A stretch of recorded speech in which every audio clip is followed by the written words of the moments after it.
Vous voulez manger pendant notre intervention, on ne va pas se vexer, il n'y a pas de problème. On est ici, on est déjà ici pour parler tranquillement. On va vous parler de consentement aujourd'hui.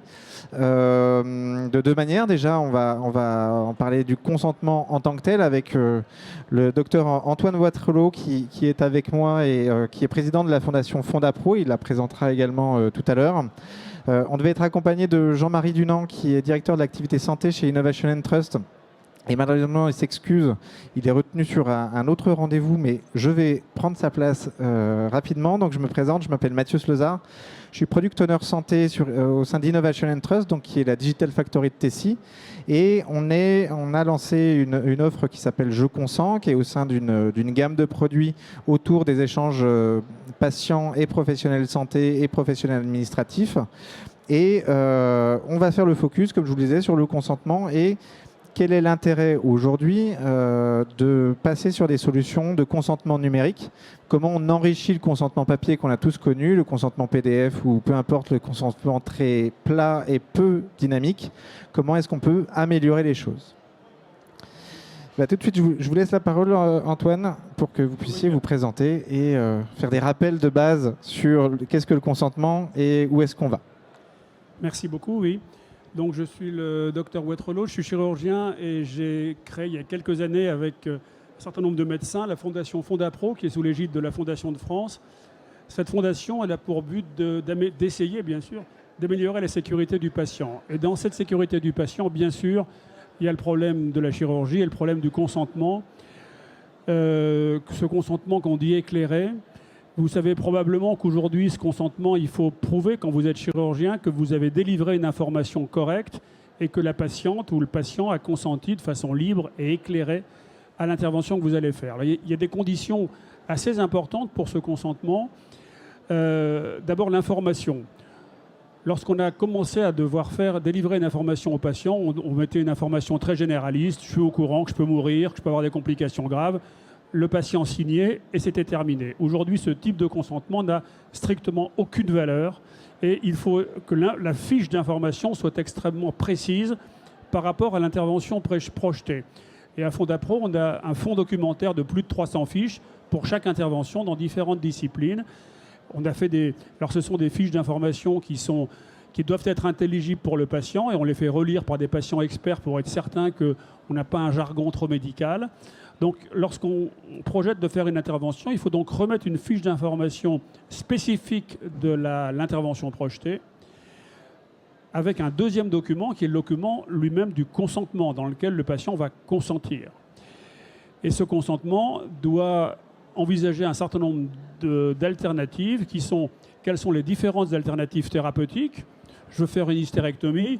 Je vais la faire par quelle voie? Par voie abdominale, par cœlioscopie, par voie vaginale. Tout ça doit être décrit, y compris qu'est-ce qui va se passer si je ne fais rien.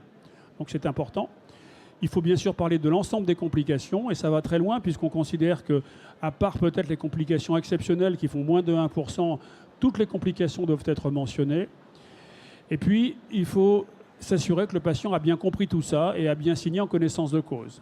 Il est recommandé, voire indispensable en fonction des spécialités, d'avoir un délai, c'est-à-dire que si vous donnez une fiche de consentement au patient en lui demandant de la signer immédiatement, là aussi, ça a peu de valeur, parce qu'il faut que le patient ait eu le temps de pouvoir lire cette fiche, de s'en imprégner, de répondre en général à un petit quiz qui va démontrer qu'il a bien compris ou non cette intervention, et surtout lui proposer un nouvel entretien si jamais il a encore des questions. Et puis, finalement, il va dire qu'il consent ou qu'il ne consent pas à l'intervention. Je pense qu'on en parlera.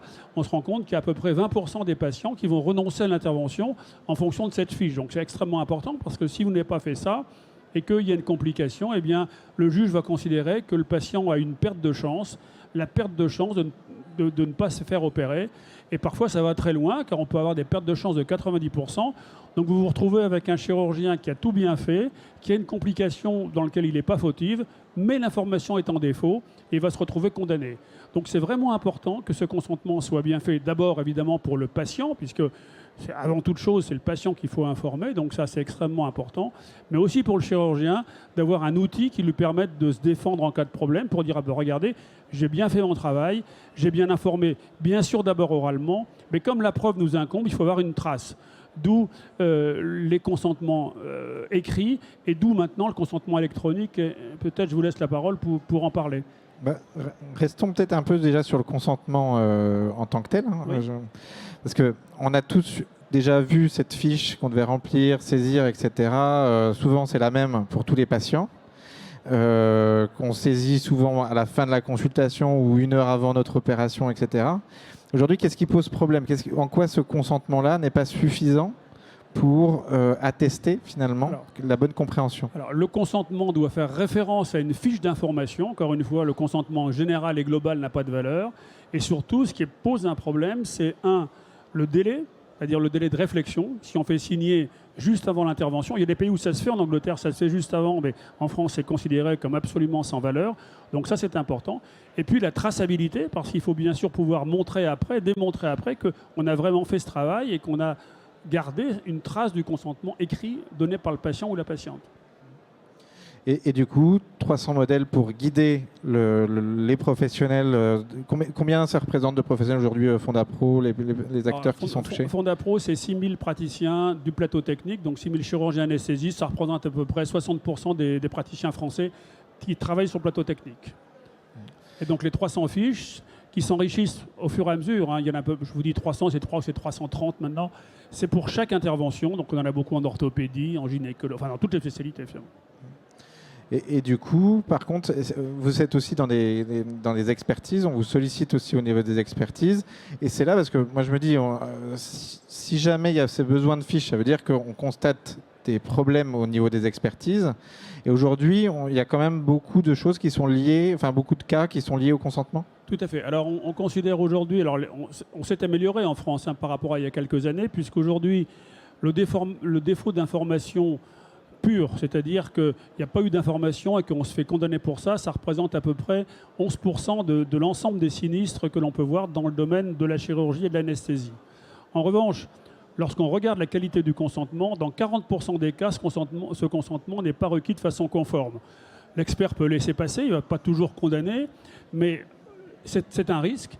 Et donc, au total, pour une assurance comme celle qui assure ces 6 000 praticiens, je crois que c'est à peu près 3 millions d'euros par an d'indemnités uniquement liées au consentement.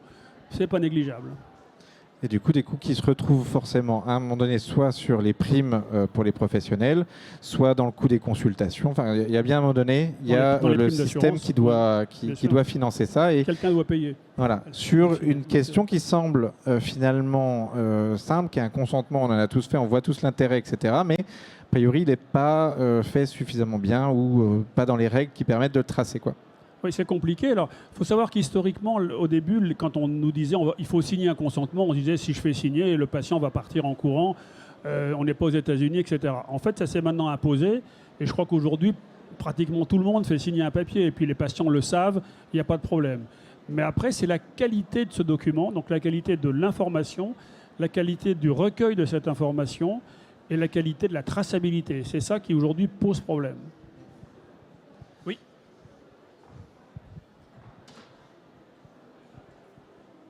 Moi, peut-être une question rapide. Toujours, et ces consentements sont approuvés par les comités d'éthique? Ah oui, ils sont approuvés, j'allais dire. Ils ne sont pas approuvés consentement par consentement, mais il est considéré comme ne pas être éthique que de ne pas faire signer de consentement. D'accord. Et autre chose aussi, alors si j'ai bien compris, vous êtes en train d'améliorer les choses, mais c'est que quand généralement on signe ces consentements, il n'y a pas d'heure ni de jour. Il y a le jour où le consentement a été signé, mais jamais l'heure. L'autre question que je voulais vous poser aussi, c'est quand on est en situation d'urgence, c'est-à-dire, il y a un problème qui se pose et on doit... Ça, c'est une chose. L'autre chose, la dernière peut-être, c'est quand on a affaire à des patients considérés comme étant fragiles ou vulnérables, qui ne sont pas capables de consentir ou qui ne sont certainement pas capables de comprendre un consentement. Qu'est-il prévu pour? Alors, pour reprendre les différentes questions, la question de l'eurodatage, c'est important parce qu'on considère qu'on est dispensé d'un consentement tracé dans les vraies urgences. La vraie urgence, c'est 6 heures. Au-delà de 6 heures, il faut faire signer.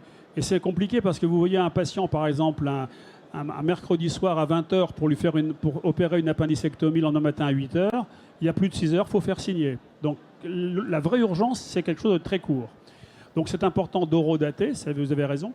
Et c'est important aussi de dater sur les consentements quand est-ce que vous avez remis la fiche au patient et quand est-ce qu'il l'a ramené. En chirurgie plastique, il y a un délai qui est obligatoire, c'est 15 jours. Dans les autres chirurgies, il n'y a pas de délai imposé, mais il est de bon ton de laisser au moins 8 jours. Et l'expert, quand il va regarder le problème, s'il dit bah, « regardez, vous avez signé, vous avez opéré 2 jours après », il va dire là, il y a un problème. Donc il faut, je pense, laisser un délai. Je pense que 8 jours est un minimum entre la remise du consentement et la signature de celui-ci. Enfin, votre dernière question concernant les personnes vulnérables. Alors, il y a la désignation de personnes de confiance, et puis c'est vrai aussi pour les mineurs. Et à ce moment-là, les parents vont signer. On rappelle que, sauf cas d'urgence, quand l'enfant est mineur, les 2 parents doivent signer, même s'ils sont divorcés. C'est devenu compliqué, hein. Donc, sauf s'il y a une urgence, ou alors là, on ne demandera qu'à un seul parent, puisqu'évidemment, la sécurité prime. Mais si vous faites opérer un enfant, je ne sais pas, des amygdales dans 15 jours, ce n'est pas une urgence. Il faut que les 2 parents signent, même s'ils sont séparés. J'ai répondu à toutes vos questions? C'était bon? J'ajoute aussi que c'est un vrai sujet qu'on a déjà travaillé sur pour faire signer un mineur, finalement, enfin, le consentement du mineur.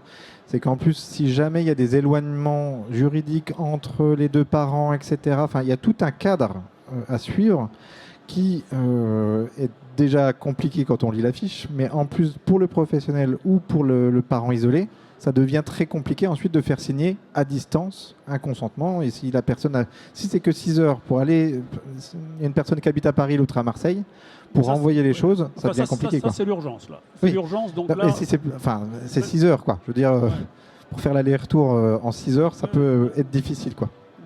Tout à fait. Ça permet peut-être de... Justement, ces questions-là, elles sont intéressantes, parce que c'est peut-être intéressant qu'on bascule justement sur la solution Je consens pour montrer comment... ces questions-là, notamment, on y a répondu. C'est un peu un cahier des charges qu'on a eu. On s'est dit, bon, il y a des choses à faire sur le consentement. L'idée, c'est pas uniquement de numériser un PDF, parce que déjà, d'une part, ça peut être fait très rapidement et il n'y a pas besoin d'une énorme solution pour le faire derrière. L'idée, c'était de pouvoir enrichir pour mieux informer le patient dans un premier temps.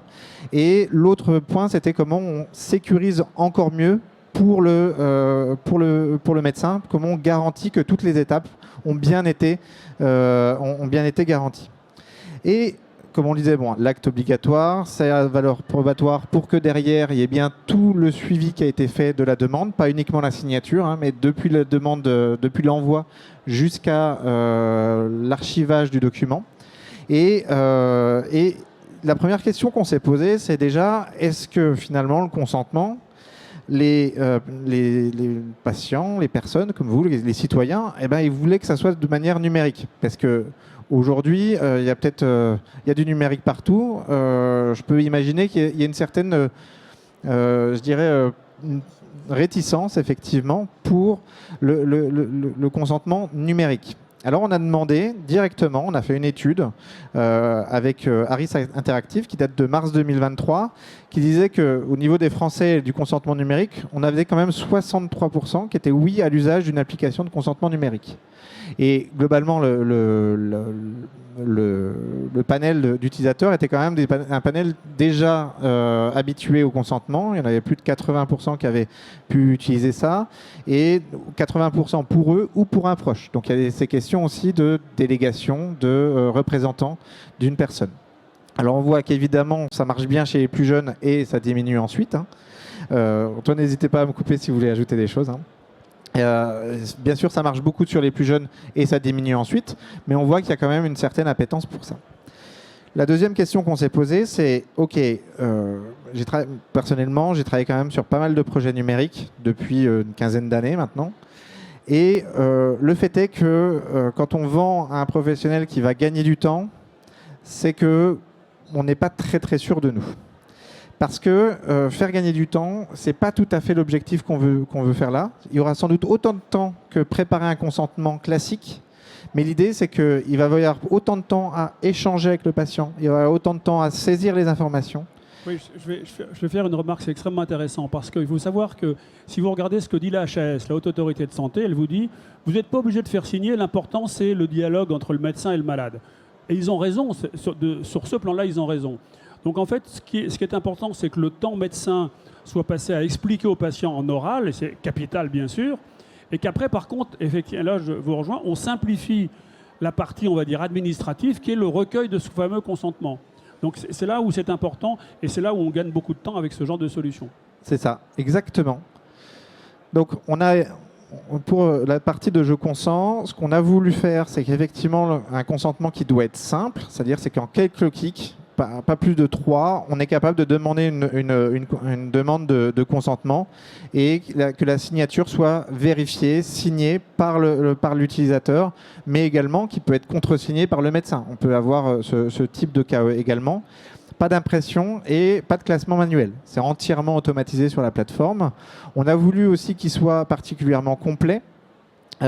On l'a vu, hein, y a toute la partie dialogue, il y a toute la partie information du patient, les échanges au niveau du consentement. Mais derrière, pourquoi on est dans le numérique, pourquoi s'arrêter à du PDF, pourquoi s'arrêter à ce genre de choses. Donc l'idée, c'est que ça soit complet dans le sens où on est capable aussi d'intégrer sur la plateforme des vidéos, des images, toutes sortes de choses qui ont été présentées aux patients et qui peuvent servir à terme de preuve pour le médecin pour dire, bah, vous voyez, j'ai quand même bien expliqué les choses, mais aussi pour le patient pour comprendre son opération. La suite, c'est que, évidemment, il faut que ça soit personnalisable. Alors, on a parlé de la bibliothèque. La chose qu'on a fait ces derniers mois et qui nous a pas mal occupé, c'est comment intégrer les 300 modèles FondaPro du coup, dans Je Consens. Donc, c'est ce qu'on a réussi à faire et qui sera disponible effectivement sur notre plateforme. Et puis, la sélection du professionnel de ses propres modèles, de ses propres vidéos, schémas, etc., qu'il aura préparé lui-même. Parce qu'on sait que chaque professionnel... Quand on est en établissement, il peut avoir le modèle PDF de la part de l'établissement, mais s'il veut rajouter un truc, il faut demander une réédition du document, etc. Là, il pourra personnaliser ses propres modèles, sous respect évidemment qui passe d'un point de vue juridique, mais là, je ne suis pas l'expert. L'idée, c'est qu'il soit pratique, avec un mémo des éléments à fournir pour prévenir des oublis. Toujours guider le professionnel. On n'est pas là pour... S'il ne veut pas les suivre, il n'y a pas de problème. C'est sa décision. Il y a un moment donné, il y a le respect aussi. C'est la décision du médecin de ne pas suivre les règles. C'est ses risques, c'est ses choses.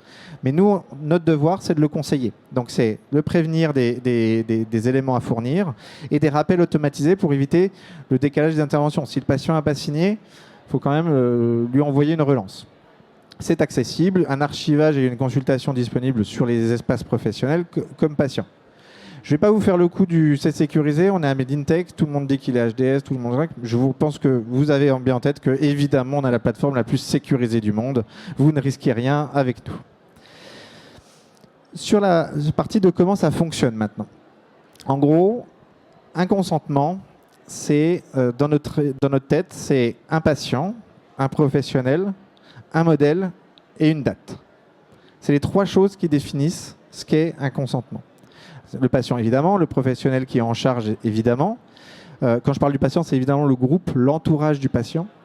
Le modèle, c'est quelque chose de très important. C'est les fameux modèles FondaPro qui sont déjà pré-créés, mais qui permettent de gagner du temps. L'idée, c'est pas de recréer un consentement à chaque fois, une demande de consentement à chaque fois. On prend un modèle qui nous va bien pour un acte, pour une opération qu'on a l'habitude de faire.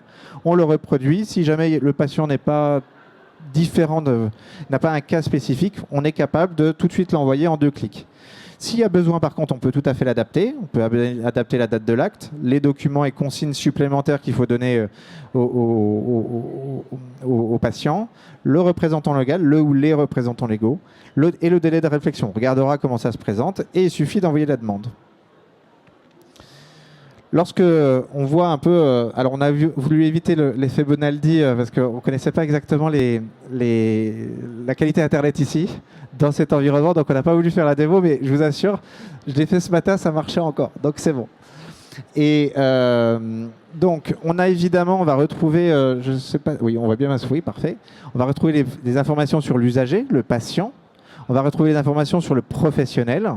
Et comme on se le disait, on peut rajouter des personnes liées à la demande parce qu'il peut y avoir un parent, un oncle, etc. qui peut devenir personne de confiance, mais ça ne sera pas la personne de confiance pour tous les consentements. C'est vraiment lié au consentement d'être le représentant légal ou la personne de confiance. Donc on est capable de l'ajouter. On va avoir l'information sur la demande de consentement. Donc là, on est sur une césarienne programmée. Et la date de l'événement.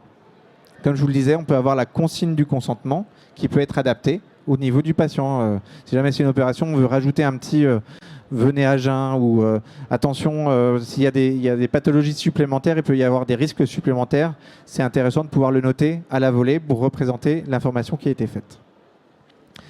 On va avoir, toujours dans la même page, les documents de consentement. Et donc là, on retrouve bien, comme vous l'aviez mentionné, le consentement éclairé, donc tout ce qui explique le consentement au patient. Donc évidemment, dans ce que va signer le patient, c'est un PDF au final, enfin c'est un document qui se lit tout en longueur et tout est intégré.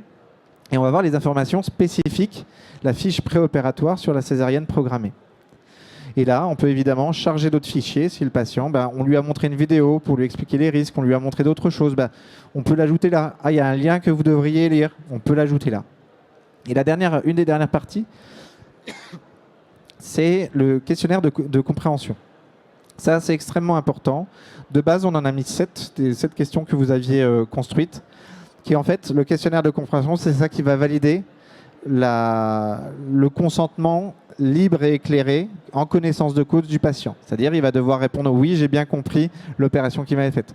Oui, j'ai bien compris les différentes alternatives. » Parce que ça, c'est un des éléments importants du consentement. Vous pourrez peut-être en parler après, mais il faut présenter toutes les alternatives possibles et s'assurer que le patient les a bien comprises. Il va y avoir un certain nombre de questions et bloquer si jamais, oui, non, on veut présenter selon la réponse. Il faut savoir que ce questionnaire est bloquant, c'est-à-dire que pour faire un go ou no-go, c'est-à-dire on va en intervention ou pas, il suffit que le patient coche non, j'ai pas compris la complication, j'ai pas compris l'alternative, quoi que ce soit, c'est bloquant et on l'invite à ce moment-là à recontacter son professionnel de santé pour un nouvel entretien téléphonique, en visio ou quoi que ce soit, mais de façon à clarifier. Et on ne peut pas signer tant que ça n'est pas rempli. Je crois que c'est important parce que l'écueil qu'on peut nous donner, c'est de dire vous avez fait signer un papier, le patient n'a pas compris. Si, le patient a compris puisqu'il a fait le quiz et qu'il a répondu sur le quiz qu'il avait compris. Donc ça, je crois que c'est un élément, on peut le faire en papier d'ailleurs, on le fait jusqu'à présent en papier, mais c'est un élément sûrement très important. Et le délai de réflexion, comme on en parlait, alors là il est mis à 0 de base, mais l'idée c'est qu'il y a un nombre de jours à respecter et la signature, entre le moment où la demande est envoyée et la signature, le patient ne peut pas signer. C'est-à-dire c'est ce temps de réflexion qui est nécessaire et on guide là encore le professionnel pour que ce type de jurisprudence, parce que je crois que c'est dans la médecine esthétique où il y a effectivement, c'est un peu plus ancré. 15 jours en médecine, chirurgie esthétique et plastique. Ouais. Et ça fait un peu jurisprudence sur les autres cas où on va être plutôt autour de 8 jours. Et donc l'idée, c'est effectivement de pouvoir avoir ce délai de réflexion, mais dans le cas des urgences, par exemple, ou par décision du médecin, parce que on doit aller on doit avancer sur un consentement plus rapide. Dans les semi-urgences, oui. Dans les semi-urgences. Dans les semi-urgences, on peut être amené à opérer un malade 2 jours après, bien sûr. Il faut que ça ne soit pas bloquant. Exactement. Et donc, on est capable d'ignorer ce délai de réflexion, mais on trace le fait que le délai de réflexion a été ignoré. Ça, c'est aussi important. C'est la traçabilité. Et on peut avoir aussi des commentaires internes entre professionnels, parce que, bien sûr, sur Je Consens, on peut travailler en équipe, que ce soit évidemment soit un médecin et sa secrétaire, mais également entre plusieurs médecins. Parce que l'objectif de Je Consens, là on a vu un cas très, je dirais, clinique, une opération basée sur les modèles. Je Consens va aussi aller sur d'autres sujets comme la recherche clinique. Et évidemment, là on ne va pas être sur les mêmes signatures, pas sur les mêmes délais, on ne va pas être sur les mêmes modèles, mais Je Consens s'adapte totalement à ce type-là. Et l'intérêt qui est derrière ça, c'est qu'une recherche clinique, c'est 500 patients, éventuellement, peut-être moins, peut-être plus. Mais je termine la phrase et je suis c'est 500 patients qui sont à distance et il faut pouvoir les contacter facilement. Et Je Consens est capable d'envoyer 500 demandes de consentement sur un même modèle à 500 patients. Voilà.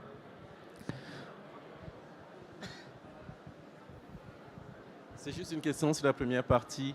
Le délai de 6 heures, ça vient d'où? Parce que quand les patients sont déboutés par la loi française, quelquefois, ils se retournent vers l'Europe. Est-ce que les 6 heures sont reconnues par l'Europe aussi? C'est une excellente question auquel je n'ai pas la réponse. En France, je suis sûr des 6 heures. Dans l'Union européenne, c'est probablement assez proche. Mais je vous ai tout à l'heure dit que le consentement n'est pas recueilli de la même façon. Par exemple, en Angleterre, c'est parfaitement valable de faire signer pratiquement avant de rentrer au bloc opératoire. Alors qu'en France, on peut le faire, mais en cas de problème, ce ne sera pas valable. Donc je ne suis pas sûr des délais. On va dire que c'est du bon sens, parce que 6 heures, c'est vraiment l'urgence, et qu'au-delà, il faut quand même faire une information au patient. Donc en France, c'est sûr, c'est 6 heures. Je ne suis pas certain dans les autres pays de l'Union européenne.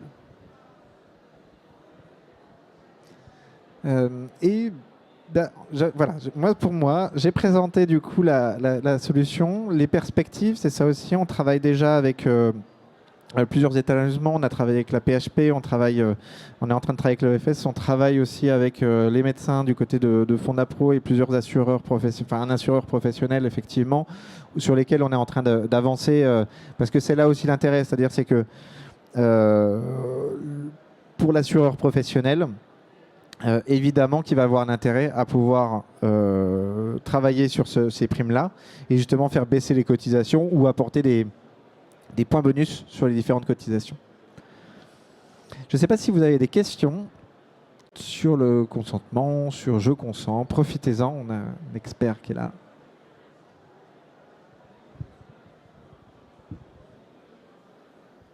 Merci. En fait, moi j'ai une question sur la chronologie du process en fait. Comment ça se passe Est-ce que l'idée, c'est d'envoyer le consentement numérique au patient en lui ayant donné l'information, mais du coup, on ne peut pas vérifier que... Enfin, ça dépend de l'adresse email du patient, je suppose. Il faut une sorte de sécurité. Si, par exemple, c'est une personne âgée, elle va donner l'adresse de ses enfants. Là, je passe par un exemple. Donc, du coup, comment on peut vérifier ce genre de choses? Voilà, c'est un peu cette histoire de sécurité et puis de chronologie aussi de l'acceptation de l'information. Oui, c'est une bonne question. Il faut s'assurer effectivement. Normalement, si vous voulez, il y a une consultation médicale préalable et c'est à la fin de la consultation qu'on va remettre le consentement, qu'il soit écrit ou électronique. Donc là, on est à peu près sûr à qui on le remet. Et effectivement, il faut avoir l'adresse électronique du patient. Et il y a quelques années, quand on avait envisagé ça, on se disait « ouais, mais enfin, c'est un problème, il y a des patients qui n'ont pas accès finalement ». Et on se rend compte aujourd'hui que dans plus de 95% des cas, le patient a son adresse email personnalisée. Maintenant, et c'est prévu évidemment dans la solution, on peut avoir des patients ou très âgés ou très électroniques, je ne sais pas comment il faut les appeler, pour lesquels on va rester au papier. C'est toujours une possibilité. Tout ce qu'on fait en numérique, on peut l'imprimer. Et si un patient qui dit « moi, je veux pas ça », bon, ok, on fait à l'ancienne, ce n'est pas un problème. Oui, tout à fait. C'est de la même manière que je disais, on ne gagne pas forcément du temps, on le répartit autrement. C'est de la même manière, faut pas, si on veut aller contre le papier, on a déjà perdu. C'est-à-dire le papier est partout, il sera toujours là. Enfin, même moi, je prends mes notes sur papier, donc il sera toujours là. Le truc, c'est qu'il faut savoir à quel moment on peut enrichir l'expérience du patient dans le cadre du consentement et à quel moment l'intérêt est de passer sur du numérique, à quel moment l'intérêt est de passer sur du papier. On se rend compte qu'il y a beaucoup de cas où le papier n'est pas nécessaire et donc à ce moment-là, on peut basculer entièrement numérique. Et puis évidemment, on est capable tout ce qui est issu de la plateforme peut être ressorti puis re-rentré finalement, tant qu'on garantit l'utilisateur qui accède aux données. Donc on est capable de faire dans les deux sens. Ouais. Sur un échantillon, on a fait des essais. J'ai fait des essais sur 600 patients. Sur 600 patients, je crois qu'on en a 12 pour lesquels on a dû passer en papier. Donc ça reste très très minoritaire. Et finalement, les gens ont l'air assez contents. Alors avec un panel de patients, dans ma spécialité, donc j'avais pas de patients très âgés. Peut-être que si on va en urologie et des patients plus âgés, c'est peut-être un peu plus compliqué. Mais on avait quand même des patients qui allaient jusqu'à 75 ans et ça se passait bien. Donc, et je pense que ce sera de mieux en mieux probablement. Il y avait la question des adresses email. Moi, je vois mes parents, ils ont la même adresse email pour les deux.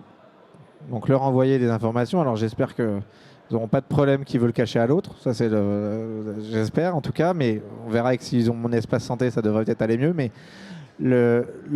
par contre, ils ont un point différenciant, c'est leur numéro de téléphone. Donc on est tout à fait capable après de faire de l'envoi d'informations via le numéro de téléphone et se connecter sur la plateforme ensuite via le téléphone.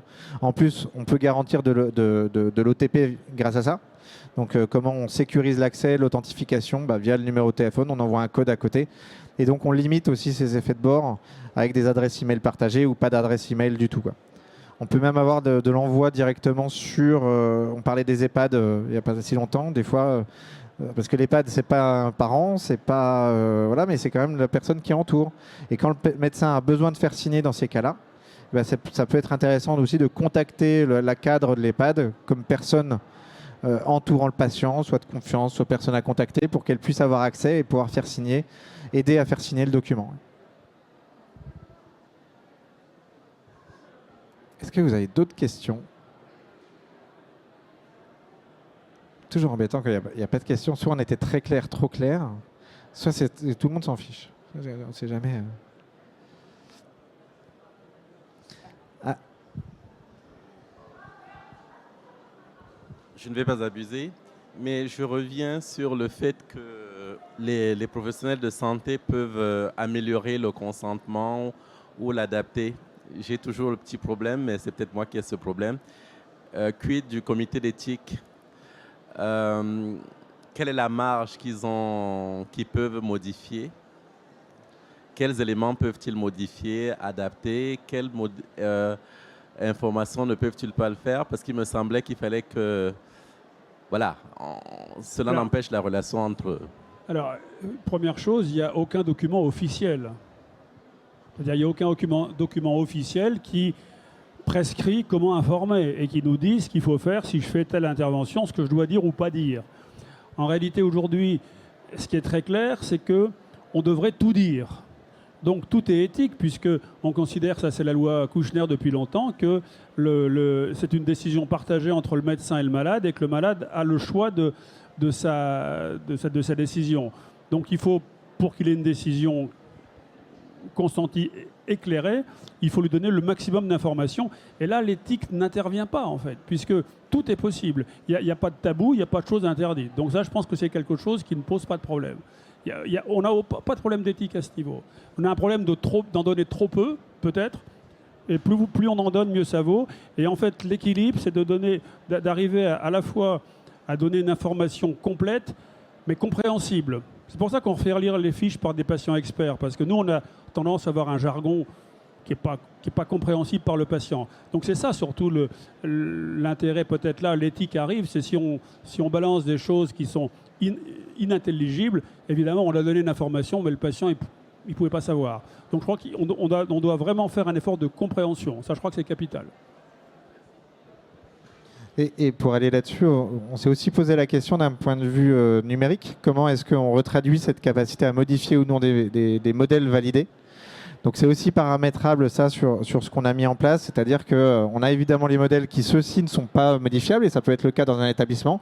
Les modèles de l'établissement, on les garde tels qu'ils sont parce qu'ils ont été validés par un comité éthique de l'établissement, par la CME, etc.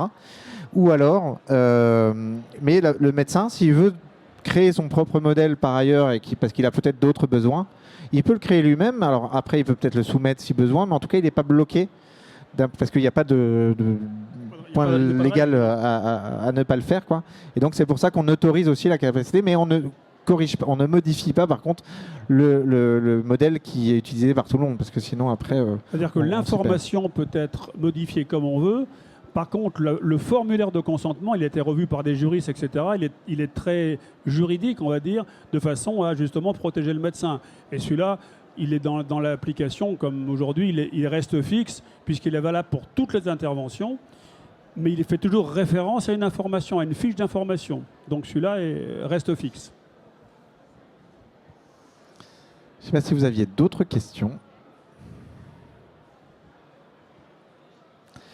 Eh bien, merci beaucoup de nous avoir écoutés. S'il n'y a pas d'autres questions, juste un petit mot plus global sur ce qu'on fait au côté Innovation and Trust. Donc, c'est la Digital Factory de Tessie, que vous connaissez peut-être par ailleurs, qui travaille déjà sur les sujets de santé depuis un bon moment. On a travaillé là ces derniers temps beaucoup sur le consentement pour sortir une offre qui nous semble adaptée à plusieurs situations. Mais on réfléchit toujours à améliorer, c'est un peu notre cœur de métier, sur comment on améliore le partage d'informations entre un patient et un professionnel dans tout type. Donc tout au long de son parcours, on va avoir tout le parcours. On a beaucoup travaillé sur le parcours hospitalier, la préparation à la venue qui est en train de beaucoup changer. C'est plus une préparation, je dirais, administrative. C'est pas envoyez-moi votre RIB, votre attestation de sécurité sociale et si vous avez une chambre particulière. Maintenant, il va y avoir une préparation médicale, une préparation à la venue médicale. Et on travaille là-dessus. tout en ne préjugeant pas de tous les cas d'usage de l'admission qu'il peut y avoir. C'est un peu les travaux qu'on est en train de mener, on sera ravis de vous en parler. Et on va jusqu'à, ça comprend le consentement, évidemment, en préparation à la venue. On a toutes les solutions aussi autour de l'arrivée dans l'établissement, avec de la localisation, de la géolocalisation qui permet aussi de repositionner le patient, savoir par quel bureau il doit passer, où est-ce qu'il doit aller. Et pareil pour repartir, hein. C'est-à-dire que c'est la même chose. Est-ce qu'il peut repartir, à quel moment, et est-ce qu'il doit aller payer un reste à charge, c'est important. Et aussi on travaille là, c'est un peu plus des idées. On est en train de construire une offre sur le retour à domicile, toujours sans préjuger des cas d'usage, parce qu'il peut y en avoir des dizaines. Et l'idée, c'est d'améliorer justement cette information, le passage d'information entre le patient et le professionnel. Merci à tous.